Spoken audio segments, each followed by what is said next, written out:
由天外异物落入东。别瞎说，昨天和研究三。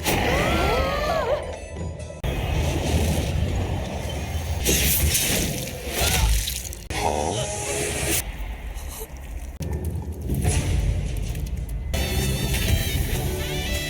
Hola semuanya, bagaimana nih kabar kalian? Semoga dalam keadaan baik-baik saja. Pada kesempatan kali ini, kita kedatangan tonggak baru yang memiliki judul sebagai Gate of the Mystic Realm. Kalau diartikan dalam bahasa Indonesia, yaitu gerbang menuju alam misterius. Ya, kalau didengar-dengar dari judulnya sih, ini mengandung kultivator dan kekuatan supernatural. Tetapi dalam sinopsisnya, ini di era medan perang dinasti. Di dunia ini, di mana seni bela diri merajai dunia, nasib Simu tampaknya ditakdirkan untuk menjadi orang yang luar biasa. Dan sebagai anak angkat dari keluarga yang berpengaruh, ia terpaksa menempuh jalan seni bela diri untuklah mencari kebenaran. Kalau begitu, langsung saja ya kita masuk ke dalam ceritanya. Awal kisah kita diceritakan adanya sebuah meteoroid yang begitu besar menghantam bumi, membuat bencana yang begitu besar. Namun, setelah terjadinya bencana besar tersebut, dampak dari batu meteoroid ini mengeluarkan energi spiritual yang membuat manusia yang selamat mendapati kekuatan supernatural. Layaknya ya seperti perubahan zaman gitu. Namun ya, untuk mendapati kekuatan supernatural itu bukanlah hal yang begitu mudah. Tubuh mereka haruslah kuat. Jika tidak, mereka akanlah meninggal dunia. Contohnya seperti keluarga Si, yaitu Si Ting. Dia mendapati sebuah tanda di lehernya, tetapi ya karena tubuhnya tidak kuat, membuat dia haruslah mengalami cedera yang serius. Dan kepala keluarga Jin, yaitu Jin Cheng, sebagai mertua dari Si Ting, mendengar hal tersebut ya, dia sama sekali tidaklah peduli. Karena dia bukanlah pria yang berkompeten, seharusnya tidak perlu untuklah diselamatkan. Tetapi ada salah satu wanita dengan berkata kalau Si Ting adalah pria yang memiliki bakat begitu luar biasa dan leluhur mereka telah memiliki janji kepada keluarga Si. Jadi ya keluarga Jin haruslah menyelamatkan Si Ting. Meskipun ya awalannya mereka berdebat sampai-sampai ya untuk kakak kelima turun tangan dengan memberitahu kalau leluhur telah memberikan sebuah aturan, maka mereka haruslah mengikutinya. Alhasil, Jin Cheng tidak bisa berbuat apapun. Sementara itu, di pesisir pantai, adanya satu keluarga nelayan yang memiliki 3 anak. Kita panggil saja sebagai kakak pertama, Simu, dan adik ketiga. Mereka bertiga begitu sangatlah rukun. Kakak pertama dan Simu juga bersaing untuklah mendapati kerang yang berada di dalam laut. Dan sekiranya selesai, mereka langsunglah menuju ke permukaan. Tetapi Simu secara tidak sengaja melihat adanya sebuah cahaya di balik rumput laut. Ditambah dia mendengar suara meminta tolong. Sontak ya Simu menganggap kalau ada orang yang sedang tenggelam. Dan ketika dia hampiri, terlihatlah gadis kecil yang berada di dalam kerang mutiara. Namun, Simu langsunglah menjauh dari sana. Dia menganggap kalau itu adalah monster. Sayangnya, semua itu sudahlah terlambat. Dia langsunglah terhipnotis untuklah menyelamatkan gadis tersebut. Setelah dia berhasil, dirinya langsunglah jatuh pingsan. Namun ya, dia sekilas melihat kalau gadis ini berterima kasih kepadanya. Dan sekilas, kita juga diperlihatkan masa lalu dari Simu. Ternyata ya, dia memiliki ayah dan ibu yang berbeda daripada keluarga nelayan ini. Jadi ya, keluarga nelayan ini adalah keluarga sambung dari Simu, guys. Setelah dirinya tersadarkan, dia mempertanyakan kepada kakak pertama, apakah dia melihat adanya seorang gadis yang menarik dirinya ke permukaan.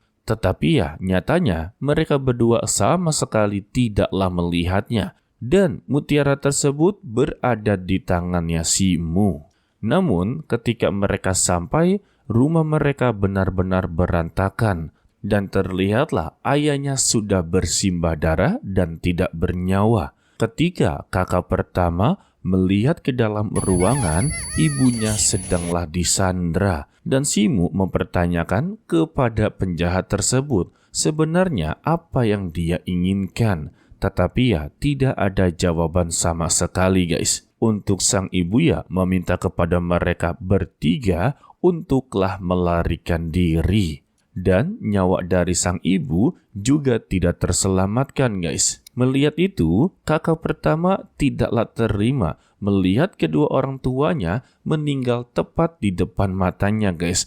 Namun percuma saja dia menyerang karena lawannya ini adalah ahli bela diri. Satu kali gerakan, pedang menembus tubuhnya. Dan yang terakhir adalah adik ketiga. Tampaknya kalau penjahat ini memang sengaja memperlihatkan ini semua kepada si Mu. Gara-gara ini muncullah sebuah dendam baru. Tetapi penjahat tersebut langsunglah menusuknya di bagian pundak kanan. Bukan di jantung, bukan di hati, bukan di ginjal ya. Namun penjahat ini berniat untuklah membakar seisi rumah tersebut. Setelah dia pergi dari sana, mutiara yang masihlah dia simpan mengeluarkan energi spiritual pemulihan yang membuat tubuhnya benar-benar pulih dengan begitu cepat. Tetapi ya, dia ini masihlah tidak sadarkan diri dan masihlah berada di dalam kobaran api. Sampai pada malam hari, api tersebut masihlah belum padam. Dan datanglah pasukan keluarga Si serta keluarga Jinchen yang inginlah menjemputnya. Tetapi ya, untuk ketua di sana sungguh begitu kecewa dengan dirinya karena ya mereka datang terlambat. Hal ini membuat dia sangatlah bingung bagaimana cara untuklah menjelaskan kepada wanita tersebut yang sebelumnya berbicara dengan kepala keluarga Jinchen guys. Dari sinilah sudah terjawab kalau Si Ting adalah ayah dari si Mu. Salah satu prajurit di sana langsunglah menunjuk ke sebuah cahaya. Ketika dilihat ya, itu adalah tangan dari si Mu yang masihlah memegang mutiara tersebut. Melihat tangan tersebut tidaklah adanya luka bakar, sang ketua langsung menyuruh pasukannya untuklah menyelamatkan yang ada di sana. Sehingga ya mereka langsung bedah rumah. Namun ketika mereka melihat kalau si Mu tidak mendapati luka apapun, setelah dirinya berhasil diselamatkan, si Mu juga bermimpi tentang keluarga barunya atau keluarga nelayan. Di sana ya, dia benar-benar mendapati kehangatan layaknya seperti keluarga guys. Tetapi ya, gara-gara kejadian inilah yang membuat dia haruslah terus-terusan bermimpi buruk. Bahkan ya, dalam mimpinya, keluarga barunya ini terus-terusan menghantui si Mu. Sebab kematian mereka ini gara-gara keluarganya. Jadi ya mereka datang untuk menghantui dan meminta pertanggungjawaban darinya. Dan ketika dia tersadarkan dari mimpi buruknya, dia juga terkejut kalau dirinya berada di kasur yang begitu empuk. Di depannya ada seorang wanita yang tak lain adalah putri dari Si Ting. Lantas ya si Mu mempertanyakan siapa dirinya dan dia berada di mana. Lalu istri dari Si Ting yaitu Jinzhen memberitahu kalau dia ini sedang berada di Fengcheng, yang dimana itu adalah rumah bangsawan peninggalan ayahnya yaitu Si Ting, serta memperkenalkan kalau dia adalah istri dari ayahnya. Namun bukan ibu kandung, melainkan ibu tiri ya guys. Serta dia memperkenalkan putrinya yang akan menjadi adik tirinya yaitu Xin Yuhuan. Jadi untuk sekarang, si Mu haruslah mendengarkan semua perkataan dari ibu tirinya. Karena untuk ayahnya telah mempercayakan semua ini kepadanya. Tetapi ya si Mu begitu enggan untuk memanggil dia sebagai ayah. Bahkan ya dia tidak mau mengakui Si Ting sebagai ayahnya. Dan meminta kepada ibunya jangan sebut nama ayahnya di depan dia. BTW untuk Jinzen, tampaknya dia adalah wanita yang sebelumnya berbicara dengan kepala keluarga Jin alias ayahnya guys. Lalu ibu tirinya memberitahu kalau ayahnya telah terkena cedera serius. Semua ini gara-gara keluarga Kim. Sebagai anaknya, dia haruslah membalaskan semua ini. Jadi dia perlu untuklah dilatih. Namun Simu sama sekali tidaklah peduli dengan kondisi ayahnya. Apalagi untuklah keluarga Kim, sama sekali tidak ada hubungan dengannya. Jadi Simu meminta jangan libatkan ini semua kepada dirinya. Dan juga dia meminta kepada ibu tirinya kirimkan dia kembali ke pesisir pantai. Mendengar itu Jinzen sungguhlah tidak begitu mengerti dengan pemikiran bocah sepertinya. Dan dia pun mempertanyakan dengan penampilan dia seperti sekarang, kemampuan dia seperti sekarang, dan posisi dia seperti ini, apakah dirinya bisa bertahan hidup di luar sana? Apalagi dia ini berasal dari keluarga Si. Semua orang ataupun penjahat telah mengetahui identitasnya. Sudah pasti dia akanlah diincar. Dan Jinzen memberikan dua pilihan.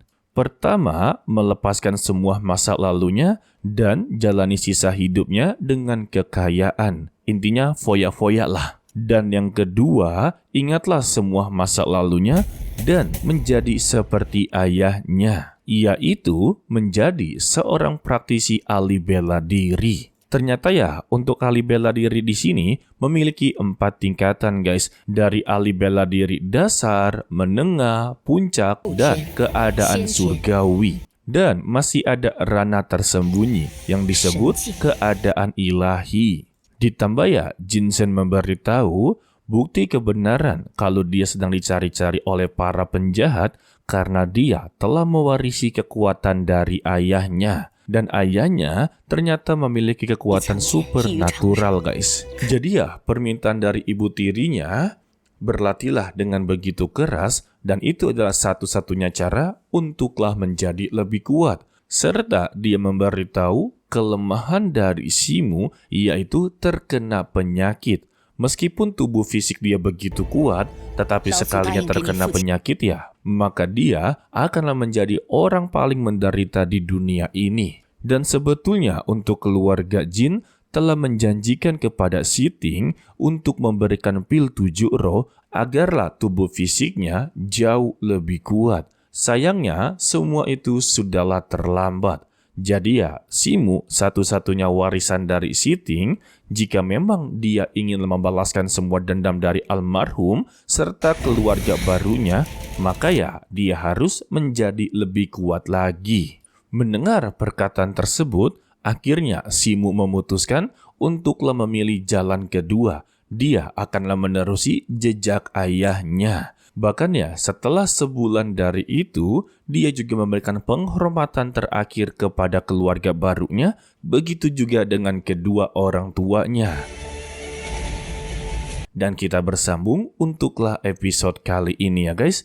Untuk episode awal seperti biasa mau Tonggok baru, Tonggok lama, pasti ada yang namanya perkenalan tokoh dulu Dari episode pertama ini, kita sudah mengenal kalau Simu memegang warisan dari ayahnya. Tetapi untuk masalah kekuatan, kita masih belum tahu. Semoga saja untuk MC utama kita ini tidak naif. Udah itu aja. Masalah overpower atau tidak overpowernya, itu masalah belakangan sih menurut Mimin. Yang penting MC utama kita ini sesuai harapan. Dan harapan dari Mimin kalau MC utama ini tidaklah naif atau polos Dan juga jangan kebanyakan pelongo-pelongonya. Yang penting MC utama kita bergerak sat-set. Oke lah, sepertinya cukup sampai di sini saja dulu untuklah video kali ini. Mimin ucapkan terima kasih kepada kalian yang telah menonton sampai akhir. Pesan dari Mimin, tetaplah menjadi orang yang baik, walaupun itu sangatlah sulit. To be continue, sampai jumpa di video berikutnya. Bye-bye.